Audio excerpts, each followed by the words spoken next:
ಹಾದಿಯಲ್ಲಿ ಹೆಕ್ಕಿದ ನೆನಪಿನ ಪುಟ್ಟ ಜೋಳಿಗೆ ಬೆನ್ನಲ್ಲಿದೆ.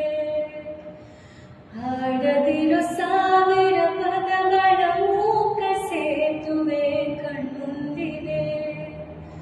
ಈ ಹೆಜ್ಜೆಯ ಗುರುತೆಲ್ಲವ ಹರಿಸುತ್ತಿರೋ ಮಳೆಗಾಲವೇ, ನಾನೆನ್ನಯ ಮಡಿಲಲ್ಲಿರೋ ಬರಿಗಾಲಿನ ಮಗುವಾಗೋದೆ.